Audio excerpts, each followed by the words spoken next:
Tonight on Shield of Truth. The war expands beyond the battlefield. From Tehran to Beirut, from Gaza to Mexico City, every front is heating up. Israel's enemies are testing boundaries, and even its friends are being targeted. Let's break it down. In southern Israel, the IDF announced another successful operation, stopping a major weapons smuggling attempt along the western border near the Paran Brigade. Soldiers tracked smugglers and uncovered multiple packages filled with handguns, now in Israeli custody. But while Israel defends its borders, the enemies are multiplying. In Gaza, Hamas issued a furious statement against Kazakhstan after the Muslim nation announced it will join the Abraham Accords. Hamas called it a disgraceful act and accused Kazakhstan of whitewashing Israeli war crimes. Meanwhile, in Tehran, threats turned global. Reuters revealed that Iran's Revolutionary Guard planned an assassination attempt against Israel's ambassador to Mexico, Einat Kranz-Niger. The plot ran from late 2024 through mid-2025 before it was foiled by Mexican and American intelligence. Israel's foreign ministry thanked Mexico for dismantling the Iranian terror cell and vowed continued global coordination to neutralize Tehran's networks. In parallel, the regime's nuclear ambitions remain alive. The head of the International Atomic Energy Agency, Rafael Grossi, warned that Iran still possesses both highly enriched uranium and the technology to produce a nuclear weapon in the near future. Iran's President Pezeshkian doubled down, declaring his country will never abandon its nuclear or ballistic missile programs.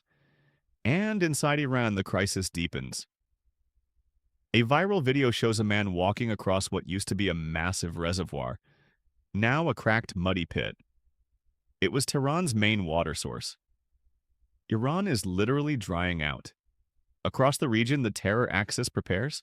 The Houthi militia in Yemen bragged about launching 1,830 rockets and drones at Israel over the last 2 years, while quietly building underground bunkers and fortified positions across northern Yemen to prepare for the next confrontation.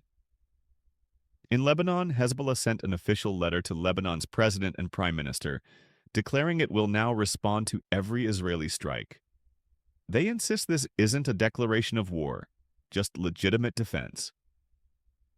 Translation: Hezbollah wants escalation on its own terms.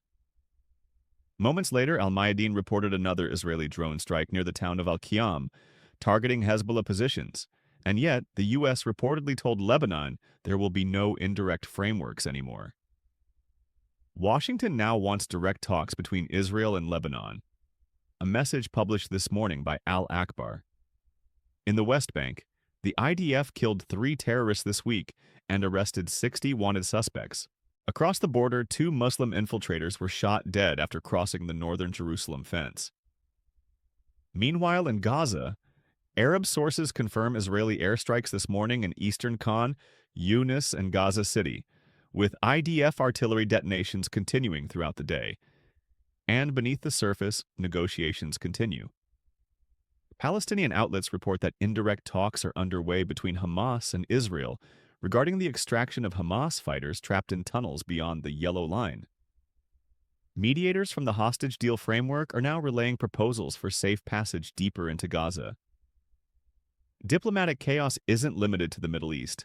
France's foreign ministry just advised all its citizens to leave Mali immediately, and the European Union quietly told Saudi media that it will soon remove Syrian President Bashar al-Assad from its terror sanctions list.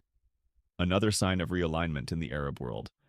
And in Beirut, a decade of detention ends. Hannibal Gaddafi, son of the late Libyan dictator, is finally being released from Lebanese custody after 10 years. His bail was dropped from $11 million to just $900,000, and the travel ban lifted. In Israel, an indicator tonight points to another hostage's remains being returned, though officials have not yet confirmed the name. This comes amid outrage online after irresponsible accounts published unverified names of the fallen before families were officially notified. The lack of media restraint continues to reopen wounds for Israel's grieving families. Beyond the headlines, Turkey's Istanbul prosecutor issued arrest warrants for 37 Israeli officials, including Prime Minister Benjamin Netanyahu accusing them of genocide. It's a political stunt, but one with real diplomatic consequences. And in the corridors of power, strange alliances form.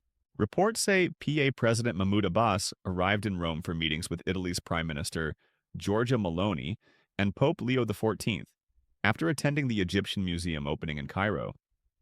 Abbas is positioning himself as a peace mediator, even as polls show over 70% of Palestinians oppose disarming Hamas. And yet, even under this chaos, hope flickers. The Knesset's National Security Committee approved the death penalty for terrorist bill, now heading to its first full vote. If passed, it would mark a historic shift in Israel's deterrence policy. The bottom line tonight: Iran plots assassinations abroad while starving at home. Hamas threatens new allies for choosing peace. Hezbollah signals readiness for war, and the West hesitates between diplomacy and denial. Israel, as always, stands alone, but unbroken. This is Shield of Truth, because truth, like Israel, will not fall.